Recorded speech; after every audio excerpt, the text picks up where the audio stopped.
Un manager licencie un employé à cause de sa couleur de peau, mais son entreprise s'effondre.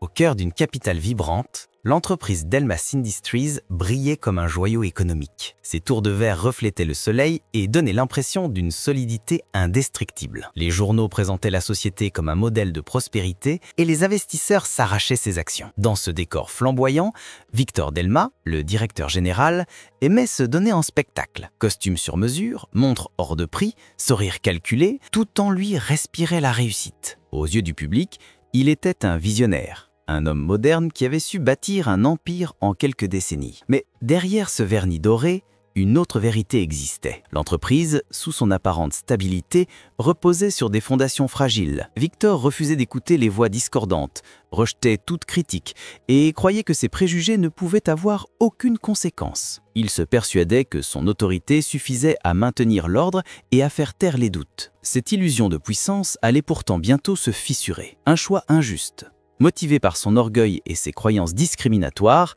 allait transformer son royaume de verre en château de cartes, prêt à s'effondrer au premier souffle du destin.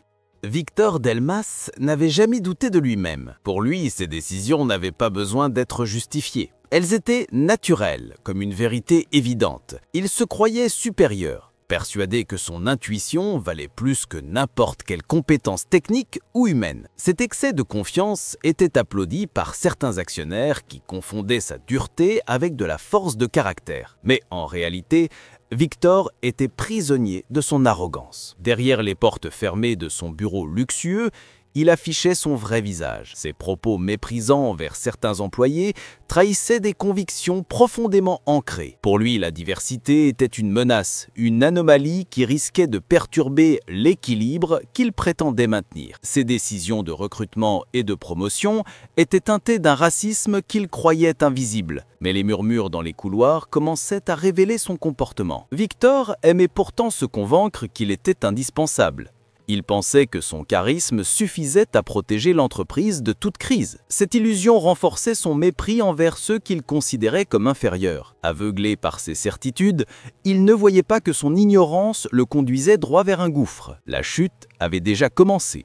Silencieuse, mais inévitable. Parmi les employés de Delmas Industries se trouvait Samuel Ndiaye, un ingénieur au regard vif et à l'esprit inventif. Ses collègues savaient qu'il était celui vers qui se tourner lorsqu'un problème semblait insoluble. Samuel avait cette capacité rare de transformer la complexité en solutions simples et efficaces. Ses idées avaient sauvé plusieurs projets en difficulté et son travail apportait discrètement des millions à l'entreprise. Pourtant, malgré son talent, il subissait souvent des injustices. Ses réussites étaient minimisées et ses efforts rarement mis en lumière lors des réunions officielles. Samuel ne se plaignait pas. Il croyait que son travail finirait par parler de lui-même, mais il ressentait le poids des regards biaisés et des remarques insidieuses qui trahissaient un racisme voilé. Certains supérieurs le jugeaient d'abord par sa peau plutôt que par ses compétences. Malgré cela, il demeurait digne, animé par une détermination tranquille. Il représentait une valeur rare pour l'entreprise, la loyauté, la créativité et le respect de ses pairs. Pourtant, Victor Delmas refusait de voir en lui autre chose qu'une présence dérangeante. L'ignorance du patron, incapable de reconnaître la véritable valeur de Samuel, allait bientôt déclencher une réaction en chaîne aux conséquences dramatiques. Un matin ordinaire, dans la salle de direction, Victor prit une décision qui allait sceller le sort de son empire. Sans consulter ses cadres, sans analyser les résultats, il annonça froidement le licenciement de Samuel. Sa justification était implicite, mais claire. Pour Victor, Samuel n'avait pas le profil adapté à l'image qu'il voulait donner de son entreprise. Derrière ces mots hypocrites se cachait une simple vérité, il l'écartait à cause de sa couleur de peau. Le choc fut immense. Les collègues de Samuel, abasourdis, comprirent qu'un acte profondément injuste venait d'être commis. Beaucoup se turent par peur des représailles, mais l'injustice resta gravée dans les esprits. Samuel, lui, garda la tête haute. Il ne céda ni à la colère ni aux larmes. Avec dignité, il quitta l'entreprise, laissant derrière lui une équipe orpheline de son meilleur élément. Victor, convaincu d'avoir affirmé son autorité, ne voyait pas qu'il venait de détruire l'un de ses piliers les plus solides. Ce geste, motivé par la haine et l'ignorance, marqua le point de départ d'un effondrement silencieux. L'entreprise, privée de l'un de ses esprits les plus brillants, commençait à trembler, même si Victor s'en croyait encore maître absolu.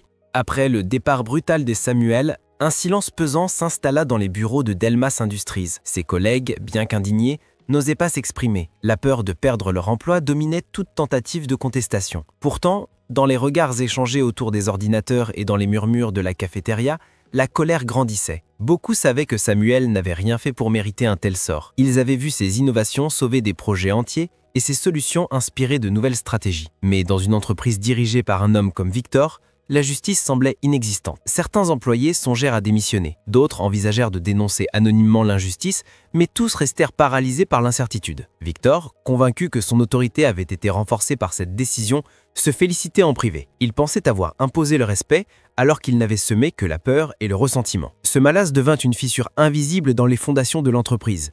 Une fissure qui, tôt ou tard, s'élargirait en une brèche irréparable. Le jour où Samuel quitta l'entreprise, il choisit de ne rien dire de blessant. Il prit ses affaires, serra la main de ceux qui osèrent s'approcher et sortit avec un sourire calme, presque apaisé. Ce sourire, pourtant, n'était pas celui d'un vaincu, mais d'un homme conscient que sa valeur ne dépendait pas du regard biaisé d'un patron aveuglé. Dans la rue, l'air frais lui parut libérateur. Chaque pas l'éloignait d'un environnement toxique, où son talent n'était pas reconnu. Samuel savait que l'injustice finirait par rattraper son auteur, d'une manière ou d'une autre. Il ne nourrissait pas de vengeance, seulement une conviction profonde. Le mal ne reste jamais impuni. Quelques collègues le suivirent discrètement pour lui témoigner leur soutien. Certains lui confièrent qu'ils espéraient bientôt travailler à ses côtés dans un cadre plus juste. Ces gestes, bien que discrets, renforcèrent la détermination de Samuel à continuer son chemin ailleurs. Son départ laissa un vide que Victor, aveugle à la réalité, ne remarqua même pas, mais ce vide allait rapidement devenir un gouffre béant. Quelques semaines après le licenciement de Samuel, les premiers signes de faiblesse apparurent dans les projets en cours. Des dossiers, jadis fluides grâce à son organisation, commencèrent à accumuler les retards. Les réunions, qui se terminaient autrefois avec des solutions claires grâce à ses idées, finissaient désormais dans le chaos. Les équipes se sentaient désorientées. Samuel avait été un point d'ancrage, un moteur silencieux qui permettait à chacun de donner le meilleur. Sans lui, la mécanique de l'entreprise se dérégla rapidement. Pourtant, Victor refusait d'admettre l'évidence. Pour lui, ces problèmes n'étaient que des accidents passagers. Il accusait les employés de manque de discipline et renforçait la pression. Mais plus il exigeait, moins ses équipes répondaient. Le moral s'effondrait, la confiance disparaissait. Les talents commençaient à envisager de partir, et certains osèrent même envoyer leur CV ailleurs. L'absence d'un seul homme, que Victor avait jugé dispensable, devenait un fardeau insupportable pour toute l'entreprise. Le navire commençait à prendre l'eau, mais son capitaine refusait encore de voir les fissures dans la coque. Très vite, les difficultés internes se répercutèrent à l'extérieur. Des clients fidèles, habitués à une qualité irréprochable, commencèrent à exprimer leur mécontentement. Retard dans les livraisons, erreurs techniques, promesses non tenues, l'image impeccable de Delmas Industries s'effritait. Les appels de réclamation se multipliaient et les contrats menacés devinrent monnaie courante. Certains clients, particulièrement influents, firent savoir qu'ils envisageaient de rompre leur partenariat. Pour eux, il n'était pas question de risquer leur réputation en restant associés à une entreprise en déclin. Ces avertissements auraient dû alerter Victor, mais celui-ci choisit de se montrer méprisant. Il affirmait que les clients n'avaient pas d'autre choix que de rester. Ce calcul arrogant se révéla catastrophique. Dans un marché compétitif, d'autres entreprises saisirent l'occasion et commencèrent à séduire ces clients mécontents. Les premiers contrats annulés sonnèrent comme un coup de tonnerre. Les actionnaires, jusque-là confiants, commencèrent à douter. L'empire de verre de Victor tremblait déjà et la tempête n'en était qu'à ses débuts. Alors que tout s'effondrait autour de lui, Victor restait figé dans son orgueil. Plutôt que de reconnaître ses erreurs, il accusait ses employés d'incompétence et ses partenaires d'ingratitude. À ses yeux, il n'était pas responsable de la crise.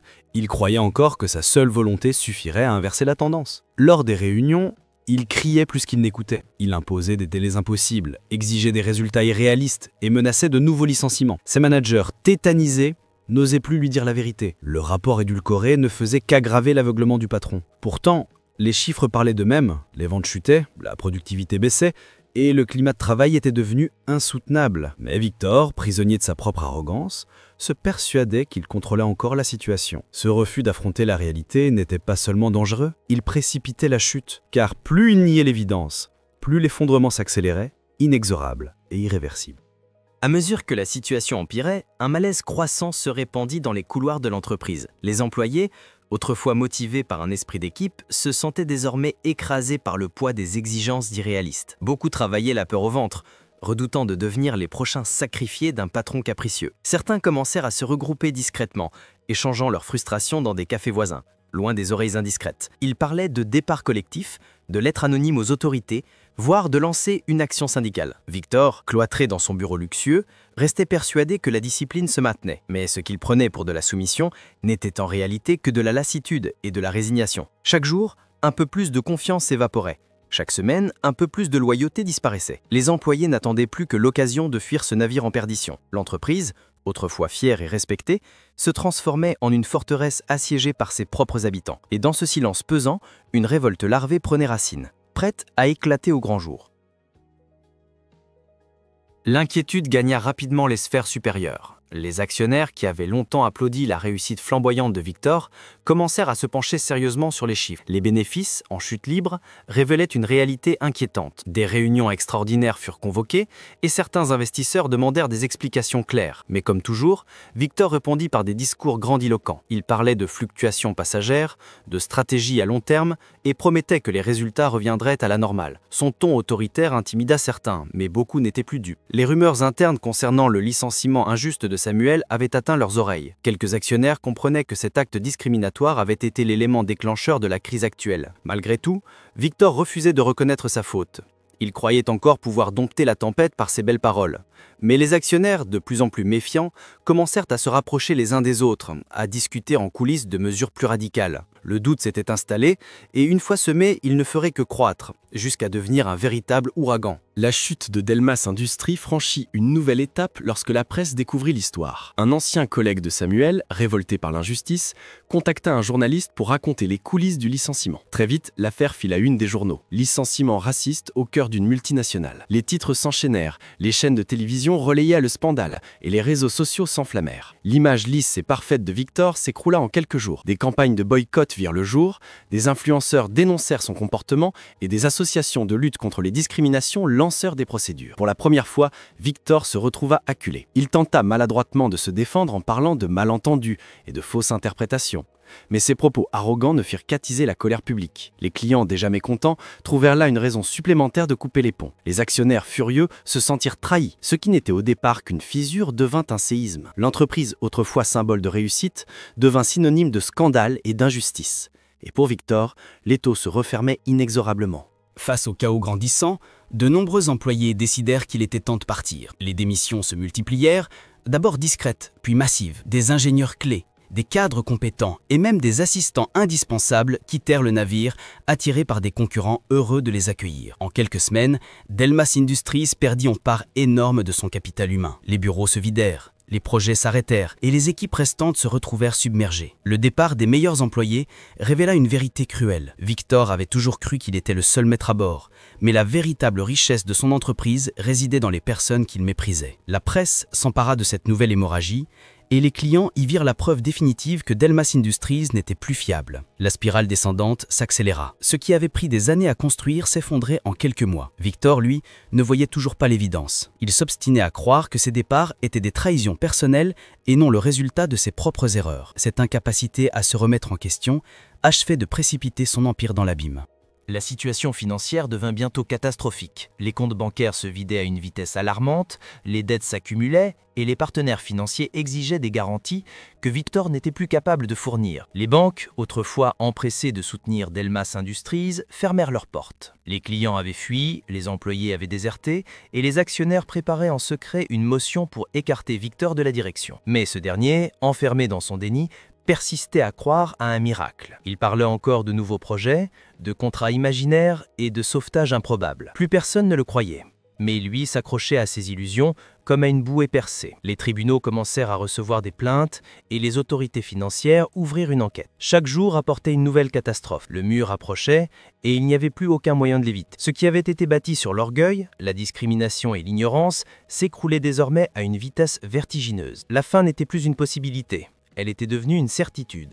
Les actionnaires, lassés des mensonges de Victor, décidèrent enfin d'agir. Une assemblée générale extraordinaire fut convoquée. Dans une salle remplie de tensions, les chiffres parlèrent d'eux-mêmes. Pertes colossales, clients disparus, employés en fuite. Plus personne ne pouvait nier la réalité. Victor, fidèle à son arrogance, prit la parole pour promettre un redressement spectaculaire, mais ses mots creux sonnèrent faux, et la salle réagit par des murmures de mépris. Certains actionnaires, autrefois ses plus fervents défenseurs, se levèrent pour exiger son départ immédiat. Le ton monta, et l'Assemblée se transforma en tribunal. Finalement, un vote fut organisé. La majorité décida de lui retirer son pouvoir de décision. Pour Victor, ce fut un choc. Lui qui se croyait intouchable, voyait son empire lui glisser des mains. Mais au lieu de reconnaître sa défaite, il hurla à la trahison, refusant de comprendre que c'était lui, et lui seul, qui avait conduit l'entreprise à sa perte. L'ultimatum était clair. Soit il acceptait de partir, soit les procédures judiciaires s'abattraient sur lui.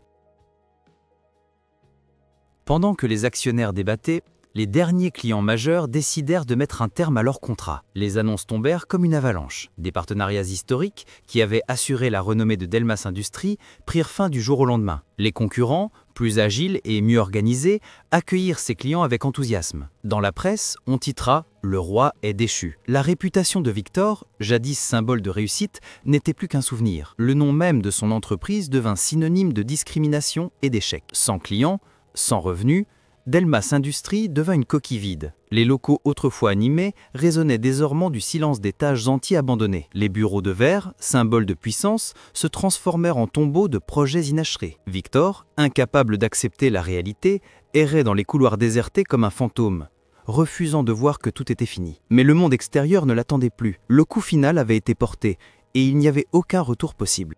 Alors que l'entreprise sombrait, une nouvelle menace frappa Victor. L'ouverture d'une enquête judiciaire. Les accusations de discrimination raciale, relayées par Samuel et plusieurs anciens employés, devinrent un dossier solide aux yeux des autorités. Des témoignages précis, des courriels compromettants et des preuves accablantes émergèrent. Victor, qui s'était toujours cru au-dessus des lois, dut faire face à des convocations au tribunal. Ses avocats tentaient de minimiser l'affaire, mais chaque jour de procès révélait davantage ses pratiques injustes. Les médias, avides de scandales, diffusèrent en direct les moments les plus humiliants de son interrogatoire. Le public, outré, voyait en lui l'exemple parfait de l'arrogance punie. Les associations de défense des droits humains se réjouissaient de voir enfin la justice se mettre en marche. Pour Samuel, ce fut une revanche silencieuse. Il n'avait pas cherché la vengeance, mais la vérité triomphait d'elle-même. Victor, quant à lui, se retrouvait acculé, isolé, et bientôt ruiné par les frais de justice. Son empire n'était plus, et sa réputation s'était transformée en fardeau. Le passé qu'il croyait enterré